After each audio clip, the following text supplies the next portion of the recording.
बहुत समय पहले की बात है। सूर्यवंश के प्रतापी राजा सगर ने एक विशाल अश्वमेध यज्ञ के लिए एक पवित्र घोड़ा छोड़ा, लेकिन एक दिन वह घोड़ा अचानक गायब हो गया। राजा सगर क्रोधित हो उठे। उन्होंने अपने 60,000 पुत्रों को आदेश दिया, जाओ, इस घोड़े को ढूंढ कर लाओ। चाहे इसे खोजने के लिए तुम्हें पृथ्वी के हर कोने में जाना पड़े। राजकुमारों ने पूरा पृथ्वी लोक छान मारा, लेकिन घोड़ा कहीं नहीं मिला। अंत में वे पाताल लोक पहुंचे।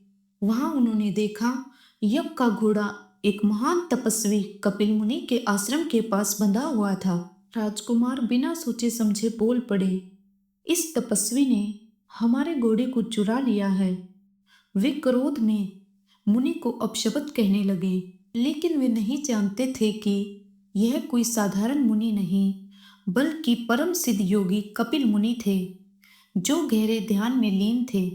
जैसे ही राजकुमारों ने मुनि की तपस्या भंग की, कपिल मुनि ने अपनी आंखें खोली। उनकी आंखों से ऐसा तेज प्रकाश निकला कि सभी राजकुमार तत्काल भस्म हो गए। उनकी आत्माएं पाताल लोक में फंस गई और बिना मोक्ष के वे भटकने लगी। जब राजा सगर को यह दुख से भरा समाचार मिला, तो उनका हृदय टूट गया। उनके वंश के हजारों राजकुमार भस्म हो चुके थे और उनकी आत्माएं मोक्ष नहीं पा सकी थी। उनके पुत्र अंशुमान कपिल मुनि के पास पहुंचे और प्रार्थना की, हे मुनिवर, मेरे पूर्वजों का उद्धार कैसे होगा? कपिल मुनि शांत स्वर में बोले, केवल एक ही उपाय है। यदि स्वर्ग से गंगा को धरती पर लाया जाए और उनकी पवित्र धारा इन भस्मों को छू ले, तो ही तुम्हारे पूर्वजों को मोक्ष मिल सकता है। अंशुमान ने यह प्रण लिया कि वह गंगा माता को धरती पर लाने का प्रयास करेंगे, लेकिन यह इतना आसान नहीं था। अंशुमान ने गंगा माता को धरती पर लाने के लिए कठोर तप किया, लेकिन वे सफल नहीं हुए। उनके पुत्र दिलीप ने भी जीवन भर प्रयास किया, वे भी असफल रहे। फिर आया एक राजा, जिसने असंभव को संभव करने की ठानी। वह थे राजा भागीरथ। राजा भागीरथ ने अपने पूर्वजों की आत्माओं के उद्धार के लिए हिमालय की गुफाओं में जाकर कठोर तपस्या शुरू कर दी। दिन रात वर्ष दर वर्ष वह ध्यान में लीन रहे।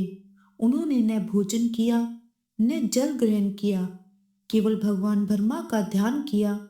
उनकी कठोर तपस्या से ब्रह्मा जी प्रसन्न हुए और बोले, हे राजन, मैं तुम्हारी तपस्या से प्रसन्न हुआ। मैं गंगा को स्वर्ग से धरती पर भेजने के लिए तैयार हूं। तभी गंगा माता प्रकट हुई और बोली, राजा भगीरथ, मैं धरती पर जाने के लिए तैयार हूं, लेकिन मेरी धारा अत्यंत वेगवान है। यदि मुझे धरती पर सीधा भेजा गया तो पूरी पृथ्वी का विनाश हो जाएगा।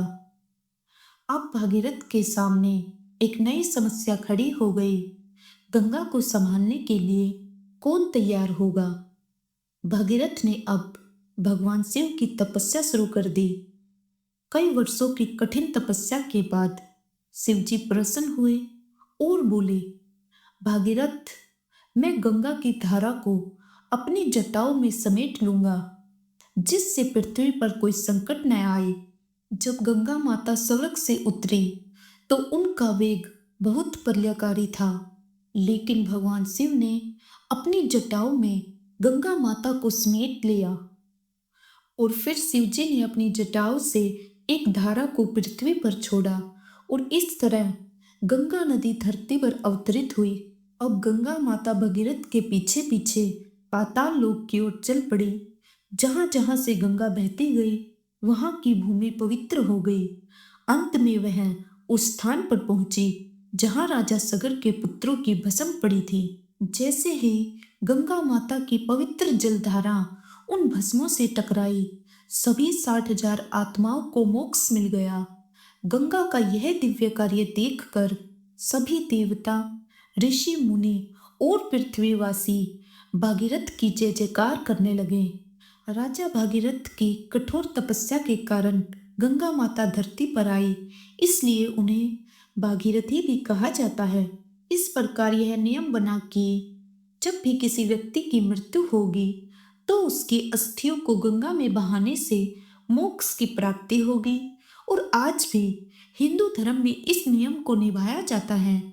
आपको यह कहानी कैसी लगी कमेंट बॉक्स में जरूर बताएं और वीडियो को लाइक करें। चैनल को सब्सक्राइब करना न भूलें, जिससे आपको हमारी आने वाली वीडियो की नोटिफिकेशन मिलती रहे। तब तक के लिए हर हर गंगे।